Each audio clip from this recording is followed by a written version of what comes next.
There is some truth that I'm writing my autobiography under those. I think in a curious way you are doing that with any novel, even if you don't think you are. But one or two of my books are fairly expressly autobiographical, yes. And I have. A lot of the things are drawn from incidents or things I knew about personally.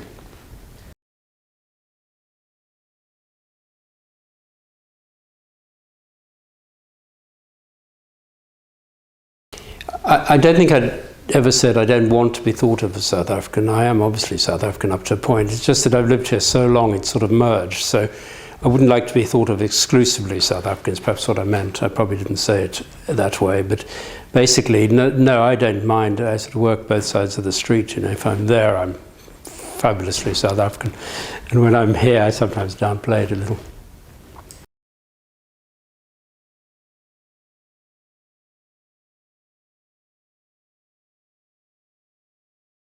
Yeah, I mean, there's a sort of common conceit that people who weren't brought up here and came to it later in life have a fresh look at how the English behave. And there are certain aspects of the English which are peculiar to them. And I don't mean the peculiar in the slightly insane sense. I mean peculiar in the literal sense. And the English are very interesting.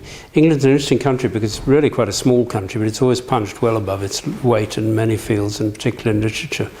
But so it's been a fascinating experience for me, and a theme of a lot of my books, sort of Englishness and what it means, if anything.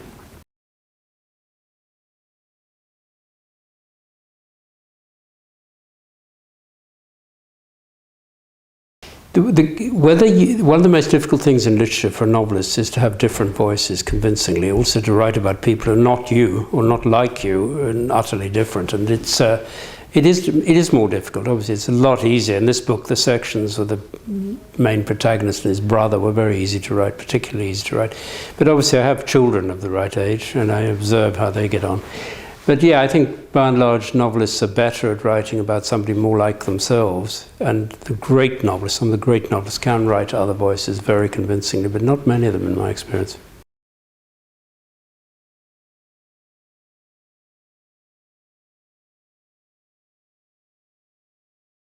Yes, I mean, the nature of family life is very complex. I think the overriding thing is that it's easy to feel guilty about acts of omission rather than commission in a family.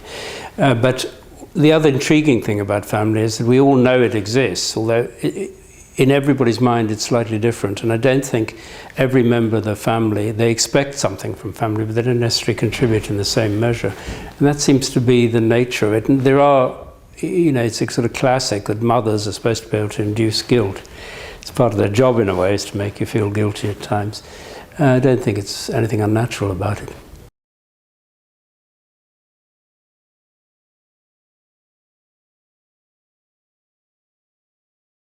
Yeah, I think the thing that really changes the whole dynamic of family life, of course, is children, because the moment you have a child, your responsibilities change, and the mother inevitably is closer to the child, in both physically and in every other way.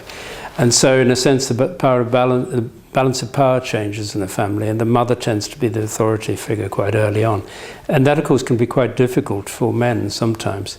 I'm not suggesting for a moment that that's unnatural, but it just happens to be the way things are.